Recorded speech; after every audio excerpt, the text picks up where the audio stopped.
প্রেরিতদের বিশ্বাস সূত্র বিভিন্ন সময়, স্থান এবং ঐতিহ্য থেকে খ্রিস্টানদের একত্রিত করেছে। এটি আজ জীবনের জন্য চিরন্তন সত্য ঘোষণা করে। খ্রিস্টের জন্মের প্রায় ৩০০ বছর পরে লেখা প্রেরিতদের বিশ্বাস সূত্র মৌলিক খ্রিস্টান বিশ্বাসের সংক্ষিপ্তসার। এটি বিশ্বাসের বিবৃতি হিসাবে অনেক সম্প্রদায়ের দ্বারা উপাসনায় ব্যবহৃত হয়েছে।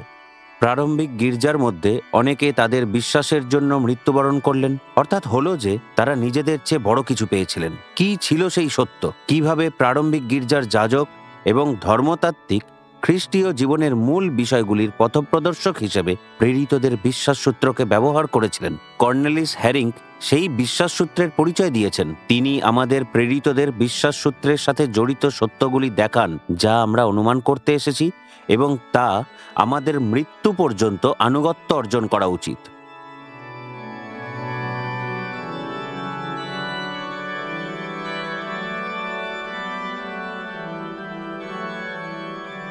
প্রেরিতিক বিশ্বাস সূত্রের 11 নম্বর নিবন্ধে খ্রিস্ট বিশ্বাসী স্বীকার করে, আমি শরীরের পুনরুত্থানে বিশ্বাস করি। লাসারের মৃত্যুর পর যিশু যখন দুঃখে পূর্ণ মার্থার সঙ্গে দেখা করেন, তিনি তাকে বলেছিলেন, তোমার ভাই আবার উঠবে। মার্থা উত্তর দিয়েছিল, আমি জানি শেষ দিনে পুনরুত্থানে সে উঠবে। যোহন 11 অধ্যায় 23-24 পদ। সে যিশুর কথাকে ভুল বুঝেছিল। সে চিন্তা করেনি যে যিশু তার ভাইকে মৃতদের মধ্য থেকে তোলার জন্য এসেছেন। পরিবর্তে যিশুর কথা তাকে মৃতদের সাধারণ পুনরুত্থানের বিষয়ে চিন্তা করতে সাহায্য করেছিল।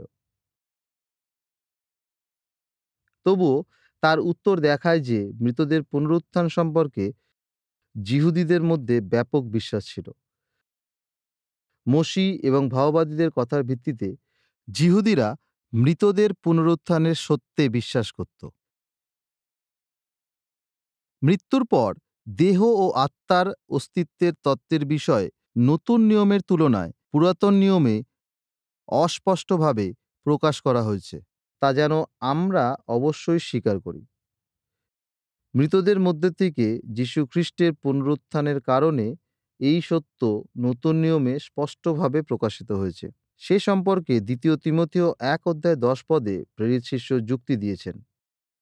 তিনি বলেছেন, এবং এখন আমাদের ত্রাণকর্তা খ্রিস্ট যিশুর প্রকাশপ্রাপ্তির দ্বারা প্রকাশিত হইল, যিনি মৃত্যুকে শক্তিহীন করিয়াছেন এবং সুসমাচার দ্বারা জীবন ও অক্ষয়তাকে দীপ্তিতে আনিয়াছেন। নতুন নিয়মের সুসমাচার পুরাতন নিয়মের তুলনায় দেহের পুনরুত্থানের সত্যের স্পষ্ট প্রকাশ।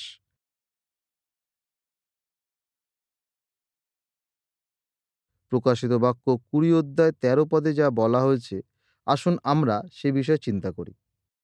আর সমুদ্র আপনার মধ্যবর্তী মৃতগণকে সমর্পণ করিল, এবং মৃত্যু ও পাতাল আপনাদের মধ্যবর্তী মৃতগণকে সমর্পণ করিল, এবং তাহারা প্রত্যেকে আপন আপন কার্যানুসারে বিচারিত হইল।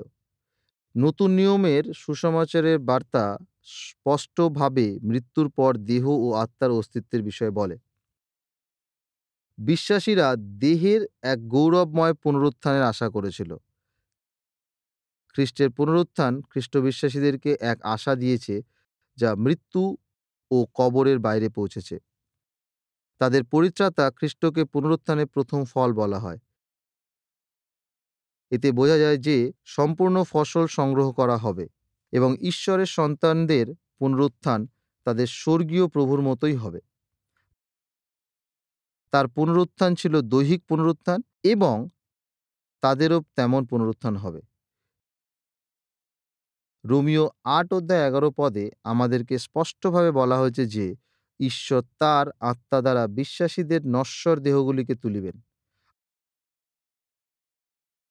আর যিনি মৃতগণের মধ্য হইতে যিশুকে উঠাইলেন, তাহার আত্মা যদি তোমাদিগতে বাস করেন, তবে যিনি মৃতগণের মধ্য হইতে খ্রিস্ট যিশুকে উঠাইলেন, তিনি তোমাদের অন্তরে বাসকারী আপন আত্মা দ্বারা তোমাদের মর্ত দেহকেও জীবিত করিবেন।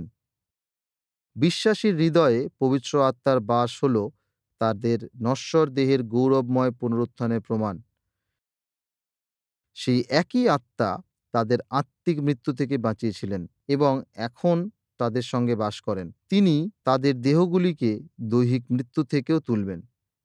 পবিত্র আত্মা তার স্বর্গীয় ক্ষমতায় আমাদের নশ্বর দেহকে প্রাণবন্ত করেন। তিনি তার পূর্বের আবাসকে পুনর্গঠন করবেন, পুনরুজ্জীবিত করবেন এবং সেটির মধ্যে আবার প্রবেশ করে অনন্তকাল তার মহিমা দিয়ে সেটিকে পূর্ণ করবেন। যদিও পুরাতন নিয়মের ঈশ্বর ভক্তরা এই জীবনে ঈশ্বরের আনুকূল্যের অভিজ্ঞতা লাভের উপর বেশি জোর দিয়েছিল, তবুও মৃতদের পুনরুত্থান সম্পর্কে বিশ্বাস পুরাতন নিয়মে অনুপস্থিত ছিল না। পুরাতন নিয়ম মানুষের দেহ ও আত্মার সচেতন এবং ক্রমাগত অস্তিত্বের বিষয়ে বলে। অনন্তকাল সুখ বা অনন্তকাল দুঃখের কোনো এক জায়গায়।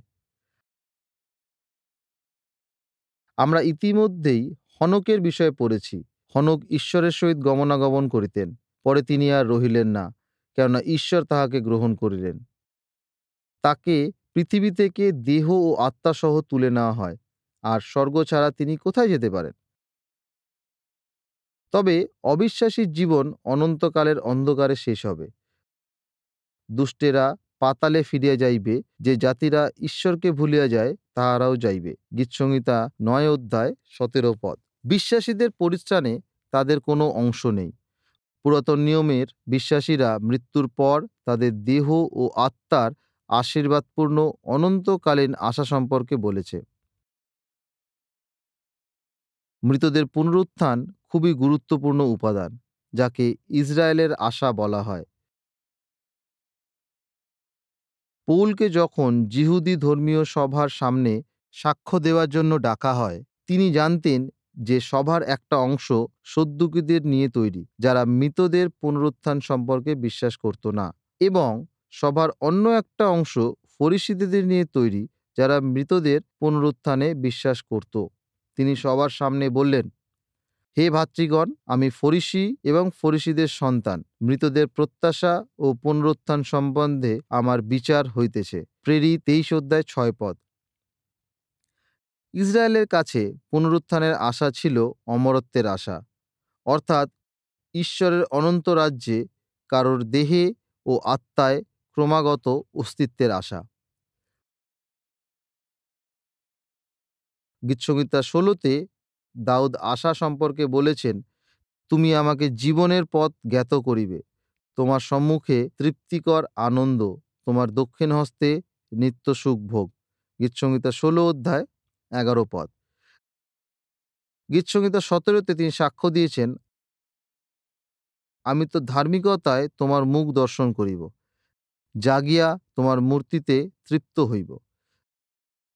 গীতসংহিতা 17 অধ্যায় 15 পদ। এছাড়া আমরা ইয়োবের কথা চিন্তা করি, যিনি বলেছিলেন, কিন্তু আমি জানি আমার মুক্তিকর্তা জীবিত, তিনি শেষে ধূলির উপরে উঠিয়া দাঁড়াইবেন, আর আমার চর্ম এই রূপে বিনষ্ট হইলে পর তবু আমি মাংসবিহীন হইয়া ঈশ্বরকে দেখিব।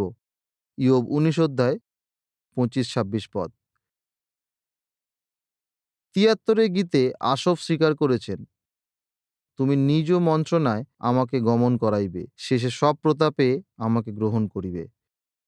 যিশাইও বলেছেন, তোমার মৃতেরা জীবিত হইবে, আমার সব সমূহ উঠিবে।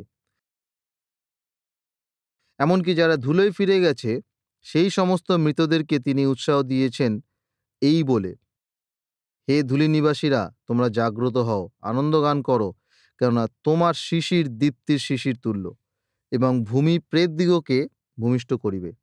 যিশাইয় 26 অধ্যায় 19 পদ। পুরাতন নিয়মের এই অংশগুলি মৃত্যুর পর ঈশ্বরের সাথে সহভাগিতার আনন্দের অভিজ্ঞতার কথা বলে।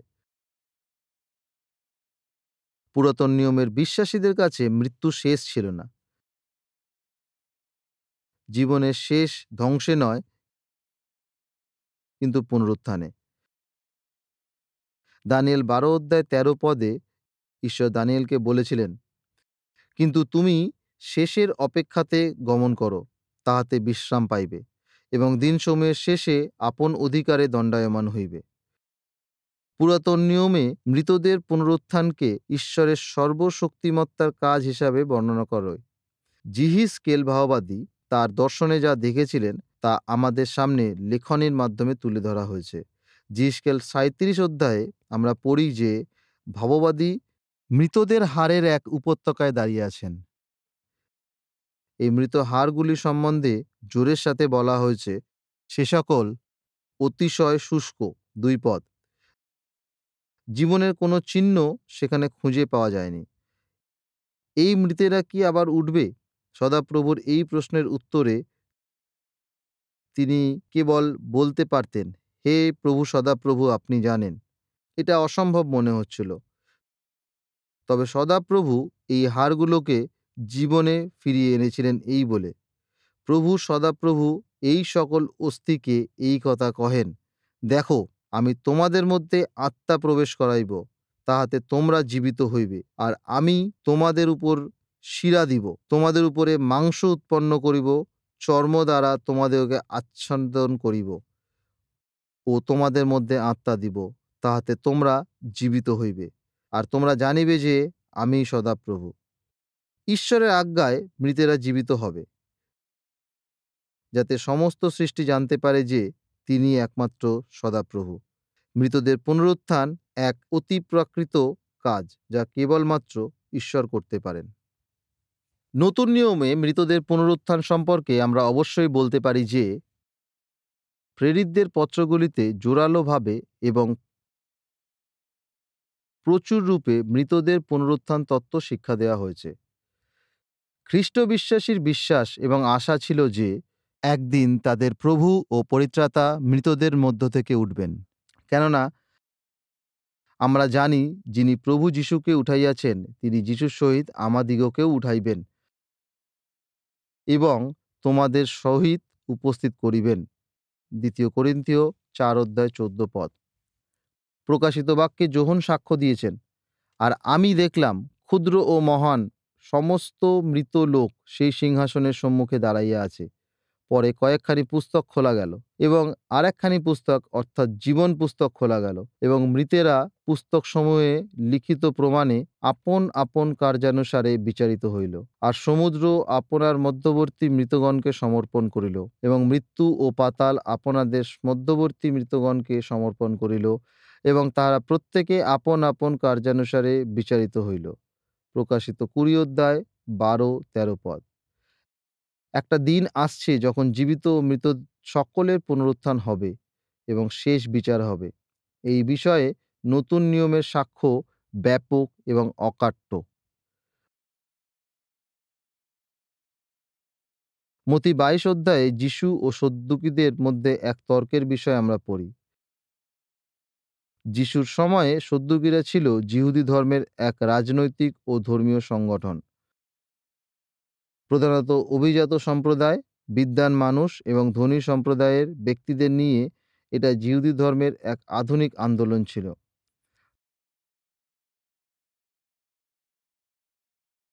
তাদের মধ্যে অনেক যাজকও ছিল, যেমন হানন মহাযাজক সদ্দুকী ছিল। তারা ছিল শিক্ষিত ইহুদি যারা গ্রিক দর্শন দ্বারা প্রবলভাবে প্রভাবিত ছিল। গ্রিকদের মতো তারা মনকে মানুষের প্রধান অংশ বলে মনে করত। দেহ কেবল এক বোঝা ছিল। দেহ বস্তুগত বিষয়, সেই জন্য তা মন্দ। এটা ছিল আত্মার জেলখানা। গ্রিক দার্শনিকদের মতো সদ্দুকীরা মৃত্যুকে আত্মার মুক্তি হিসাবে দেখত, কারণ আত্মাকে তখন দেহ থেকে মুক্ত করা হয়। সেই জন্য তারা মৃতদের পুনরুত্থান বা স্বর্গদূত ও আত্মাদের অস্তিত্বে বিশ্বাস করত না। শারীরিক পুনরুত্থান অগ্রগতির পরিবর্তে পশ্চাৎগতি হবে, কারণ আত্মাকে তখন দেহের অন্ধকূপে ফিরে যেতে হবে। সদ্দুকীরা যিশুর কাছে এসে একটা চালাকির প্রশ্ন করল, গুরু, মসি বলিয়াছেন, কেহ যদি নিঃসন্তান হইয়া মরে, তবে তাহার ভাই তাহার স্ত্রীকে বিবাহ করিয়া আপন ভাইয়ের জন্য বংশ উৎপন্ন করিবে। মতি 22:24 পদ। দ্বিতীয় বিবরণ 25 অধ্যায়ে ভাইয়ের বিধবা স্ত্রীকে বিবাহ করার কথা বলা হয়েছে। তারপর তারা যিশুকে বলল, ভালো, আমাদের মধ্যে 7টি ভাই ছিল, সেই স্ত্রীকে বিয়ে করার পর সকলেই মারা গিয়েছিল, সেই জন্য সেই 7 ভাই সেই মহিলার স্বামী ছিল। তারপর তারা যিশুকে প্রশ্ন করল, অতএব পুনরুত্থানে ওই 7 জনের মধ্যে সে কাহার স্ত্রী হইবে? সকলেই তো তাহাকে বিবাহ করিয়াছিল। মথি 22 অধ্যায় 28 পদ। মৃতদের পুনরুত্থান ও মৃত্যুর পর জীবনকে অযৌক্তিক বলে বিশ্বাস করানোর জন্য এই প্রশ্নটা করা হয়েছিল। আর যীশু কি উত্তর দিয়েছিলেন? যীশু উত্তর করিয়া তাহাদিগকে কহিলেন, তোমরা ভ্রান্ত হইতেছ, কারণ তোমরা না জানো শাস্ত্র, না জানো ঈশ্বরের পরাক্রম। কেননা পুনরুত্থানে লোকে বিবাহ করে না এবং বিবাহিতাও হয় না, বরং স্বর্গে ঈশ্বরের দূতগণের ন্যায় থাকে। স্বর্গের জীবন পৃথিবীর জীবনের মতো নয়। ভাইয়ের স্ত্রীকে বিবাহ করা এই জীবনের জন্য, ভবিষ্যতে স্বর্গের জীবনের জন্য নয়। ভালোবাসার পারস্পরিক বন্ধন আর জাগতিক নয়, কিন্তু আত্মিক। সেই জন্য যীশু তাদের বললেন, তোমরা না জানো শাস্ত্র, না জানো ঈশ্বরের পরাক্রম। তিনি বলেছিলেন, তোমরা শাস্ত্রের অনেক বক্তব্যকে অগ্রাহ্য করেছ, যেগুলি মৃতদের পুনরুত্থান সম্পর্কে বলে, এবং তোমরা সর্বশক্তিমান ঈশ্বরের পরাক্রমও জানো না, যিনি পৃথিবীতে থাকা মৃতদের ধুলো তুলতে সক্ষম। এরপর যীশু তাদের বলতে থাকেন, কিন্তু মৃতদের পুনরুত্থান বিষয়ে ঈশ্বর তোমাদিগকে যাহা বলিয়াছেন, তাহা কি তোমরা পাঠ করো নাই? তিনি বলেন, আমি আব্রাহামের ঈশ্বর, ইসাহাকের ঈশ্বর ও যাকবের ঈশ্বর। ঈশ্বর মৃতদের ঈশ্বর নহেন, কিন্তু জীবিতদের।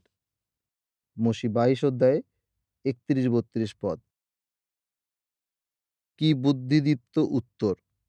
যীশু বললেন, আব্রাহাম, ইসাহাক এবং যাকব মৃত নয়, তারা বেঁচে আছে। তাদের আত্মার মতো তারা বেঁচে আছে স্বর্গে ঈশ্বরের কাছে। তারা ভবিষ্যতে তাদের দেহের গৌরবময় পুনরুত্থানের আশা করে। আব্রাহাম, ইসাহাক, যাকব এবং যে সমস্ত বিশ্বাসীরা মারা গিয়েছেন, তাদের সম্পর্কে আমাদের এভাবে চিন্তা করা উচিত। তারা স্বর্গে তাদের আত্মায় বাস করেন এবং তাদের দেহের পুনরুত্থানের জন্য অপেক্ষা করছেন। একদিন সমস্ত মৃত উঠবে। এই ধারণাকে অবিশ্বাসী জগৎ উপহাস করে। পৌল যখন এথেন্সে মৃতদের পুনরুত্থান সম্পর্কে প্রচার করেন, তাকে উপহাস করা হয়েছিল। প্রেরিত 17 অধ্যায় 32 পদে আমাদেরকে বলা হয়েছে, তখন মৃতগণের পুনরুত্থানের কথা শুনিয়া কেহ কেহ উপহাস করিতে লাগিল। সমস্ত মৃত মানুষ পুনরুত্থিত হইবে, এই বিষয়টিকে বিশ্বাস করা অনেকে বোকামি বলে মনে করেছিল। ইতিমধ্যে সেই সমস্ত দেহের এখন কি হয়েছে? অনেককে বন্যপ্রাণী খেয়ে ফেলেছে, অন্যদেরকে পুড়িয়ে ছাই করে দেওয়া হয়েছে, আর তাদের ছাই পৃথিবীতে ছড়িয়ে ফেলা হয়েছে। তাদের কিছুই অবশিষ্ট নেই। অনেক দেহ সমুদ্রের গভীরে চাপা পড়ে গেছে। অনেকে অনেক আগেই মারা গেছে। তাহলে হাজার হাজার বছর পরে মানুষের দেহে আর কি অবশিষ্ট থাকে? সমস্ত মৃতদের পুনরুত্থানে বিশ্বাস করা সাধারণ জ্ঞানের বিরুদ্ধে। প্রকৃতপক্ষে মৃতদের পুনরুত্থানের তত্ত্বকে ঘিরে অনেক প্রশ্ন আছে। এই ধরনের বিষয় কি সম্ভব? এই সমস্ত মানুষেরা কেমন ধরনের দেহ পাবে? এই ধরনের প্রশ্নগুলি খ্রিস্ট বিশ্বাসীদের মধ্যেও লক্ষণীয় ছিল। প্রেরিত শিষ্য এই বিষয়টিকে 1 করিন্থীয় 15 অধ্যায়ে তুলে ধরেছেন। মৃতদের পুনরুত্থান সম্পর্কে বাইবেলের বিস্তারিত বিবরণ এটি। প্রেরিত শিষ্য সেই সময় প্রশ্নগুলিকে নির্দেশ করেন, যেগুলি করিন্থীয় মণ্ডলীতে খুব গুরুত্বপূর্ণ ছিল। মৃতদের পুনরুত্থান সম্বন্ধেও আলোচনায় এই ধরনের প্রশ্নগুলি জিজ্ঞাসা করা হয়েছিল এবং আজকেও করা হয়। অতএব প্রেরিত শিষ্য মৃতদের পুনরুত্থান সম্পর্কে তার পক্ষ সমর্থন করেন এই প্রশ্ন দিয়ে। কিন্তু কেহ বলিবে, মৃতেরা কি প্রকারে উত্থাপিত হয়? কি প্রকার দেহেই বা আইসে? 1 করিন্থীয় 15 অধ্যায় 35 পদ। প্রশ্ন হলো, মানুষ যখন মৃত থেকে পুনরুত্থিত হবে, তখন তারা কেমন ধরনের দেহ পাবে? সম্ভবত এটা একই দেহ হতে পারে না। দেহের সাথে কত কিছু হয়ে যাবে। তারপর আর কি বাকি থাকবে? এই প্রশ্ন করিন্থীয় মণ্ডলীতে উঠেছিল এই প্রশ্ন নতুন জন্ম এবং পরিবর্তনে আত্মার পুনরুত্থান সম্পর্কে ছিল না, কিন্তু কিভাবে মাংস উঠবে সেই সম্পর্কে ছিল। একটি আত্মা উঠতে সক্ষম, কিন্তু বস্তু কিভাবে উঠতে পারে? পৌত্তলিক, দার্শনিক এবং যুক্তিবাদী মানসিকতার কারণে আমরা এখানে কিছু খ্রিস্ট বিশ্বাসীকে মৃতদের পুনরুত্থানে অবিশ্বাস করতে দেখতে পাই। আজও এর ব্যতিক্রম নয়। দেহ সম্পর্কে পৌত্তলিক চিন্তাভাবনা, মৃত্যুর মাধ্যমে আত্মার মুক্তি সম্বন্ধে দার্শনিক চিন্তাধারা এবং পুনরুত্থানের সম্ভাবনা সম্পর্কে বুদ্ধিজীবীদের প্রতিফলন, তখন এবং এখন মানুষ পুনরুত্থানকে অস্বীকার করে ও উপহাস করে। সেই সমস্ত মানবিক বিবেচনার প্রতি আমরা যিশুর উত্তরের সাথে চলতে পারি এবং আমরা বলতে পারি, তোমরা ভ্রান্ত হইতেছ, কারণ তোমরা না জানো শাস্ত্র, না জানো ঈশ্বরের পরাক্রম। মথি 22 অধ্যায় 29 পদ। সর্বোপরি সদাপ্রভুর কাছে কোনো কিছুই অসম্ভব নয়। শূন্য থেকে সমস্ত কিছু সৃষ্টি করা ঈশ্বরের কাছে কি ছোট বস্তু থেকে পুনরুত্থিত দেহকে তোলা অসম্ভব? তবে এই যুক্তি প্রেরিত শিষ্যের কাছে যথেষ্ট ছিল না। ঈশ্বরের আত্মা তাকে মৃতদের পুনরুত্থানের উপরে আলোকপাত করতে এবং বিশেষ করে ঈশ্বরের সন্তানদের কাছে আশীর্বাদপূর্ণ পুনরুত্থানের বিষয়ে বলতে বাধ্য করেছেন। পৌল তিরস্কার দিয়ে তার বক্তব্য শুরু করেছেন। তিনি বলেছেন, হে নির্বোধ, তুমি আপনি যাহা বুনো তাহা না মরিলে জীবিত করা যায় না। 1 করিন্থীয় 15 অধ্যায় 36 পদ। বীজ প্রথমে জমিতে পড়ে মরে আর তারপর জীবন পায়। যে মৃতদের পুনরুত্থানকে অস্বীকার করে সে উপহাস করবে এবং প্রকৃতিতে নিয়মিতভাবে যা ঘটে সেগুলিকে অসম্ভব বলে মনে করবে। গমের বীজ মাঠে মরে, সে নতুন শস্য উৎপন্ন করবে। আমরা ভাবি যে বোনা শস্য শেষ হয়ে গিয়েছে, সেটির থেকে আমরা কিছুই পাবো না, কিন্তু সেটি অঙ্কুরিত হবে এবং নতুন শস্য উৎপন্ন করবে। প্রেরিত শিষ্য বলেছেন, মৃতগণের পুনরুত্থানও তদ্রূপ। 1 করিন্থীয় 15 অধ্যায় 42 পদ। যে মৃতদেহটি পৃথিবীতে ধূলিতে পরিণত হয়েছে, ঈশ্বর সেটিকে মৃতদের মধ্য থেকে তুলবেন। কবরস্থান কোনো আবর্জনা স্তূপ নয়, কিন্তু এক বপন ক্ষেত্রে কবরস্থান, একটি উঠোন যেখানে বীজ রয়েছে। এরপরে দেহকে কিভাবে বপন করা হয় এবং তোলা হয় সেই বিষয়ে পৌল যুক্তি দেখিয়েছেন। তিনি বলেছেন, মৃতগণের পুনরুত্থানও তদ্রূপ। ক্ষয়ে বপন করা যায়, অক্ষয়তায় উত্থাপন করা হয়। মানুষের সুন্দর শরীরকে, সৃষ্টির রত্ন মুকুটকে, তার আকারকে অন্যান্য প্রাণীর দেহ থেকে তার দেহ আলাদা। রাজকীয় আকারের একটি দেহকে ধ্বংসের হাতে তুলে দেওয়া হয়েছে। সেই দেহ মরে এবং মাটিতে মিশে যায়। সেটিকে ধ্বংসের হাতে দেওয়া হয়েছে। কি অপমান! মানুষের পাপের জন্য ঈশ্বর বলেছিলেন, কেননা তুমি ধূলি এবং ধূলিতে প্রতিগমন করিবে। আদিপুস্তক 3 অধ্যায় 19 পদ। এইভাবে আমাদের দেহকে বপন করা হবে। এটি ক্ষয়ে বপন করা হয়, এটিকে ধ্বংসের হাতে দেওয়া হয়। তবে এটি সবসময়ের জন্য অদৃশ্য বা বিলুপ্ত হয়ে যায়নি। প্রেরিত শিষ্য বলেছেন, এটিকে অক্ষয়তায় উত্থাপন করা হয়। মৃতদেহকে শুধু আবর্জনা স্তূপে ফেলে দেওয়া হয়নি, পরিবর্তে তা পৃথিবী নামক ক্ষেত্রের মধ্যে ঘুমিয়ে থাকে। ঈশ্বর একদিন সেটিকে অক্ষয়তায় তুলবেন।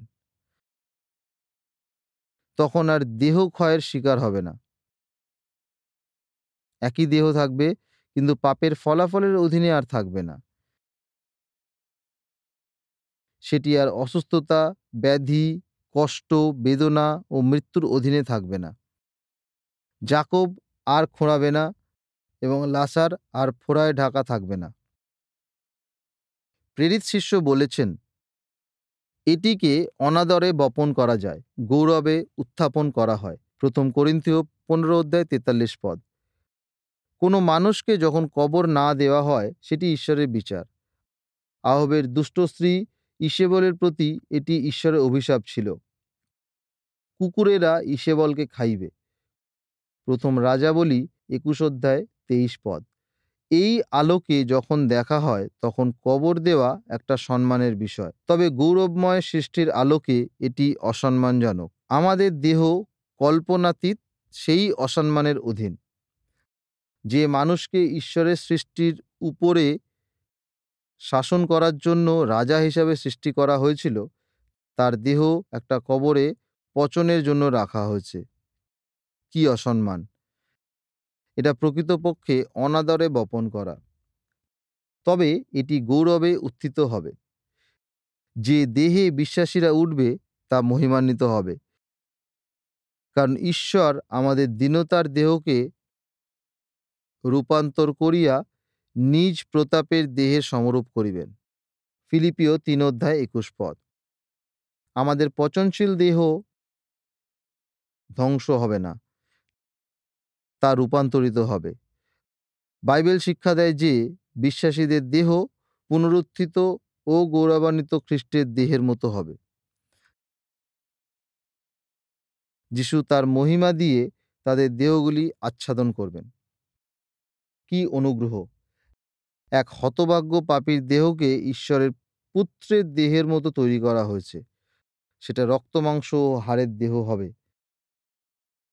পুনরুত্থানের পর যিশুর দেহ যেমন ছিল এবং যা বর্তমানে স্বর্গে আছে, এটি এক মহিমান্বিত দেহ হবে যা অমরত্ব ও পবিত্রতা দিয়ে আচ্ছাদিত।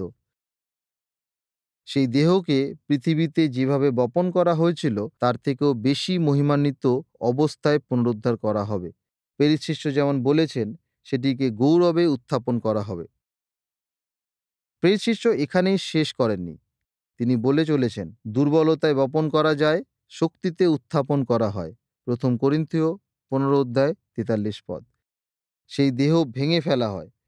প্রেরিত শিষ্য লিখেছেন, সেই দেহ দুর্বলতায় বপন করা যায়, কিন্তু শক্তিতে উত্থাপন করা হয়। এক শক্তিশালী দেহ ফিরে আসে। সেটি এমন এক দেহ হবে যেটি আর দুর্বল, নশ্বর এবং বিনাশশীল হবে না। সেটি এমন এক দেহ হবে যেটি আর খাদ্য ও পানীয়ের উপর নির্ভরশীল থাকবে না। সেটি এমন এক দেহ হবে যেটি আর আমাদের পতিত প্রকৃতির দুর্বলতার অধীনে থাকবে না। সেই দেহ স্বর্গীয় জীবন ও ঈশ্বরের সহভাগিতার উপভোগের জন্য মানানসই হবে। এইভাবে প্রেরিত শিষ্য মৃত্যুতে ঈশ্বরের সন্তানদের দেহ এবং যখন তারা পুনরুত্থিত হবে সেই দেহের মধ্যে পার্থক্য তুলে ধরেছেন। তিনি ক্ষয় ও অক্ষয়তার, অসম্মান ও সম্মানের এবং দুর্বলতা ও শক্তির মধ্যে বৈপরীত্য দেখিয়েছেন। তিনি এই বলে শেষ করেছেন, প্রাণিক দেহ বপন করা যায়, আত্মিক দেহ উত্থাপন করা হয়। প্রথম করিন্থীয় 15 অধ্যায় 44 পদ। এর দ্বারা প্রেরিত শিষ্য কি বলতে চাইছেন? এর অর্থ কি পুনরুত্থানে বিশ্বাসীদের শারীরিক দেহ থাকবে না, বরং স্বর্গদূতদের মতো দেহ থাকবে? না, তিনি তা বলছেন না। মৃত্যুর পরে যে দেহটিকে মাটিতে কবর দেওয়া হয় তা প্রাকৃতিক ও বস্তুগত। তার মধ্যে কোনো আত্মা বা জীবন নেই। তবে পুনরুত্থিত দেহের কিন্তু আত্মা থাকবে। আত্মা ও দেহ পুনরায় মিলিত হবে।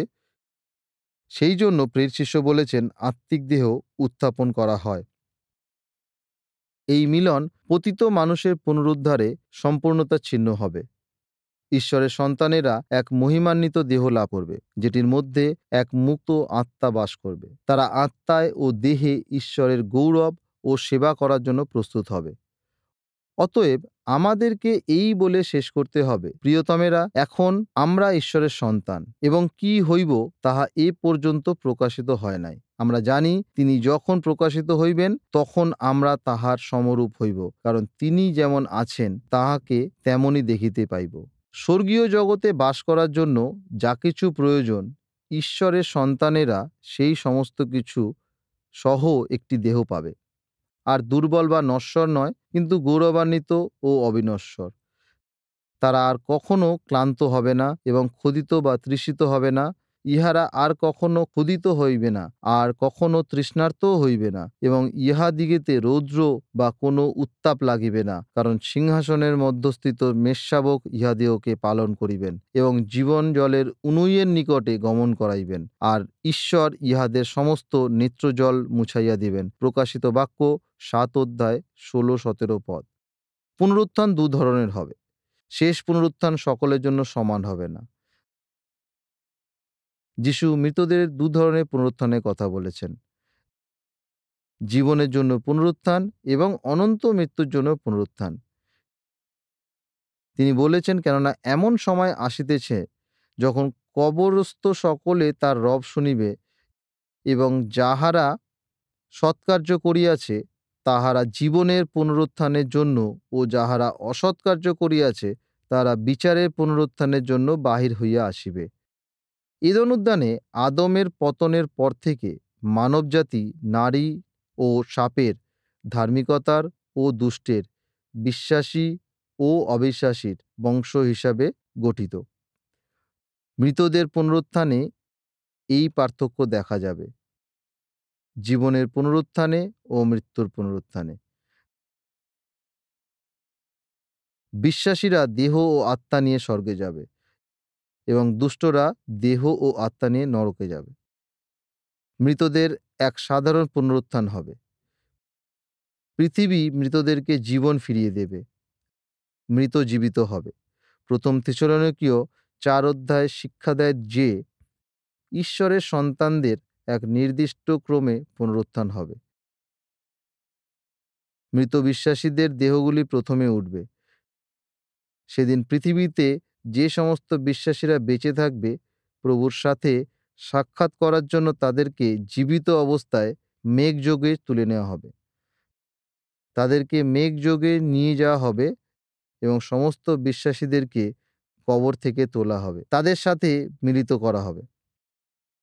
আমরা 17 পদে পড়ি, পরে আমরা যাহারা জীবিত আছি, যাহারা অবশিষ্ট থাকিব, আমরা আকাশে প্রভুর সহিত সাক্ষাৎ করিবার নিমিত্ত একসঙ্গে তাহাদের সহিত মেঘযোগে নিত হইব।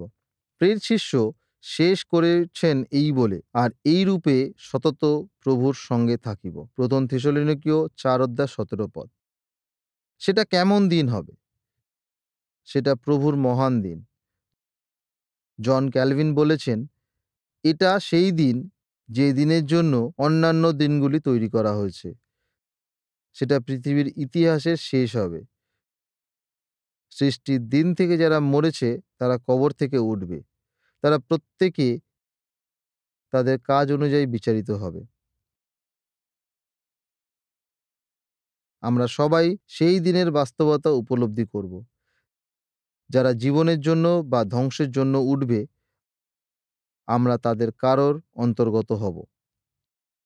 এই জীবনে প্রকৃত বিশ্বাসের দ্বারা আমরা খ্রিস্টের সাথে যুক্ত হয়েছি কিনা তা নির্ধারিত হবে।